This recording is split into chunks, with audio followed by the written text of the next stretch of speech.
Isang magandang buhay mga ka-estudyante.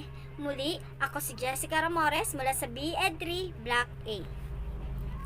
Sa mga bago lang dito sa aking YouTube channel, huwag kalimutan i-click ang subscribe button and click the notification bell para sa patuloy na pagiging updated sa mga bago kong videos. Napakaganda ng content natin ngayong araw sapagkat ito ay tungkol sa kursong kontekstualisadong komunikasyon sa Pilipino. Pero bago ang lahat, bigyan na muna natin ng kahulugan ang kontekstualisadong komunikasyon sa Pilipino. Ano nga ba ang kontekstualisadong komunikasyon sa Pilipino?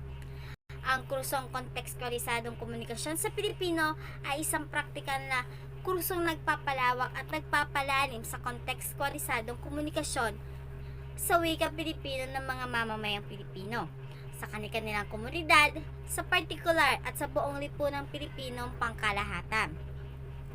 Nakatuon ang kursong ito sa makro-sanayang pakikinig at pagsasalita, gayon din sa kasanayan sa paggamit ng iba't ibang tradisyonal at modernong media na makabuluhan sa kontekstong Pilipino sa iba't ibang antas ng larangan.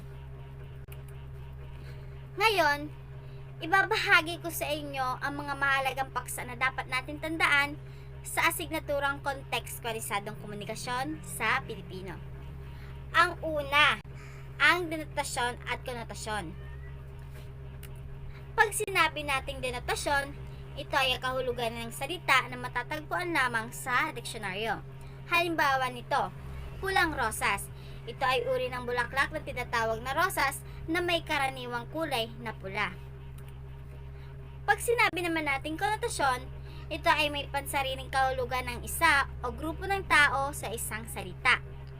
Ang konotasyon din ay iba sa pangkaraniwang kahulugan ng isang salita. Halimbawa ng konotasyon ay, ang batang lalaki talagang may gintong kutsara sa bibig. Ang may salungguit na salita ay ang gintong kutsara na ang ibig sabihin ay mayaman o maraming pera ang pamilya. Ngayon naman, magbibigay ako sa inyo ng isang salita na bibigyan ng kahulugan ng denotasyon at konotasyon. Ang salitang ahas. Sa denotasyon, ang ibig sabihin ay isang uri ng reptilya na minsay makamandag subalit may ibang uri na hindi makamandag. At sa konotasyon naman, ang ibig sabihin ng ahas ay isang taong traidor o tumitira ng patalikod. Dumako naman tayo sa pangalawang paksa na dapat nating tandaan, ang variety ng wika. Ang wika ay may bahagi ng kultura at kasaysayan ng bawat lugar. Ito rin ay isang simbolismo tungo sa pagkakakilanlan ng bawat individual. Sa pamamagitan ng wika ay nailalabas o naipapahayag natin ang ating mga emosyon at saloobin, masaya man ito o malungkot. Ginagawa natin ito sa pamamaraan ng pagsusulat, pakikipagtalastasan at iba pa. Ang ating wika ay may iba't ibang variety. Ito ay sanhi ng pagkakaiba ng uri ng lipunan ng ating ginagalawan. Heograpiya, antas ng edukasyon, okupasyon, edad at kasarian at uri ng pangkat etniko ng ating kinabibilangan. Dahil sa pagkakaroon ng heterogeneous na wika, tayo ay nagkaroon ng iba't ibang variasyon nito. At dito nag-ugat ang mga variety ng wika ayon sa pagkakaiba ng mga individual. May 8 uri ang variety ng wika. Una, idiolect. Bawat individual ay may sariling estilo sa pamamahayag at pananalita na naiiba sa bawat isa. Gaya sa pagkakaroon ng personal na paggamit ng wika na nagsisilbing simbolismo o tatak ng kanilang pagkatao. Ito ay ang mga salitang namumukod-tangi o unique. Halimbawa nito, magandang gabi bayan ni Noli Di Castro. Ito ang inyong igan ni Arnold Clavio. Hoy, gising ni Ted Vaidon. Pangalawa, dialect. Ito ay variety ng wika na nalilikha ng dimensyong heograpiko. Ito ang salitang ginagamit ng mga tao ayon sa partikular na rehiyon o lalawigan na kanilang kinabibilangan. Tayo ay may iba't ibang uri ng wikang panrehiyon na kung tawagin ay wikain. Meron 3 uri ang dialect. Dialect na heograpiko batay sa espasyo, dialect ng tempora batay sa panahon, dialect na sosyal batay sa katayuan. Mga halimbawa ng dialect. Sa Tagalog, bakit? Nang ibig sabihin sa Batangas ay bakit ga. Sa Bataan naman, bakit a. Sa Ilocos, bakit ngay. Sa Pangasinan, bakre. Pangatlo, socialect. Na minsan ay tinatawag na socialect, ito ay pansamantalang variety lamang. Ito ay uri ng wika na ginagamit ng isang particular na grupo.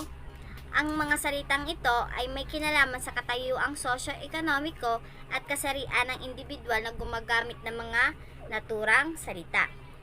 Halimbawa ng socialect. Oh my God, it's so mainit naman dito. Na ang ibig sabihin ay, nako, ang init naman dito. Sige ka, jujumbagin kita. Na ang ibig sabihin, sige ka, bubugbugin kita. May amats na ako tol. Na ang ibig sabihin, may tama na ako kaibigan, kapatid, o kaya lasing na ako kaibigan. Pang-apat, ethnolect. Isang uri ng variety ng wika na nade-develop mula sa salita ng mga ethnolinguistang grupo. Dahil sa pagkakaroon ng maraming pangkat etniko, sumibol ang iba't ibang uri ng ethnolect. Taglay nito ang mga wikang naging bahagi ng pagkakakilanlan ng bawat pangkat etniko. Halimbawa ng ethnolect. Vakul, na ang ibig sabihin ito ay tumutukoy sa mga gamit ng mga Ivatan na pantakip sa kanilang ulo tuwing panahon ng tag-init at tag-ulan. Palangga, na ang ibig sabihin ay iniirog, sinisinta o minamahal. Kalipay, na ang ibig sabihin ay tuwa, bigaya at saya. Panglima, ecolect. Variety ng wikang kadalasang ginagamit sa loob ng ating tahanan. Ito ang mga salitang madalas na namumutawi sa bibig ng mga bata at mga nakatatanda. Malimit itong ginagamit sa pang-araw-araw na pakikipagtalastasan. Halimbawa ng ecolect ay palikuran, na ang ibig sabihin ay banyo o kubeta. Silid tulugan o pahingahan, na ang ibig sabihin ay kwarto. Mamsi, na ang ibig sabihin ay nanay o ina. Pang-anim, pidgin. Ito ay variety ng wika na walang formal na estruktura. Ito ay binansagang nobody's native language na mga dayuhan. Ito ay ginagamit ng dalawang individual na nag-uusap na may dalawa ring magkaibang wika. Sila ay walang komong wikang ginagamit. Umaasa lamang sila sa mga makeshift na salita o sa pansamantalang wika lamang. Halimbawa ng pidgin. Ako kita ganda babae, na ang ibig sabihin ay ako nakakita ko ng magandang babae. Kayo bili alak. Akin, na ang ibig sabihin ay kayo na ang bumili ng alak para sa akin. Ako tinda damit ganda, na ang ibig sabihin ay ang paninda kong gamit ay maganda. Suki, ikaw bili akin. Ako bigay discount. Nang ibig sabihin ay, Suki, bumili ka na nga ng paninda ko, bibigyan kita ng discount. Pampito, Creole. Mga variety ng wikang nade-develop dahil sa mga pinaghalo-halong salita ng individual. Mula sa magkaibang lugar hanggang sa ito ay naging pangunahing wika ng partikular na lugar. Halimbawa dito ang pinaghalong salita ng Tagalog at Espanyol ang Chabacano. Halong Afrikano at Espanyol ang Palengkero. At ang halong Portuguese at Espanyol ang Anobenis. Halimbawa ng Creole. Minobre, na ang ibig sabihin ang pangalan ko. Di donde lugar to, na ang ibig sabihin taga saan ka. Buenos dias, na ang ibig sabihin ay maganda. Magandang umaga. Pangwalo, register. Minsan sinusulat na register, ito ay variety ng wikang espesyalisadong ginagamit ng isang particular na domain. Ito ay may tatlong uri ng dimension. Una, ang field o larangan. Ang layunin at paksa nito ay naaayon sa larangan ng mga taong gumagamit ito. Pangalawa, mode o modo. Paraan kung paano yung sinasagawa ang uri ng komunikasyon. Pang-tatlo, tenor. Ito ay naaayon sa relasyon ng mga nag-uusap. Halimbawa ng register. Mga salitang judgment, mga salitang binabaliktad, mga salitang ginagamit sa text, mga salitang ginagamit ng mga iba't ibang propesyon gaya ng mga doktor. Halimbawa nito ay ang magaragandaga kaga, na ang ibig sabihin ay maganda ka.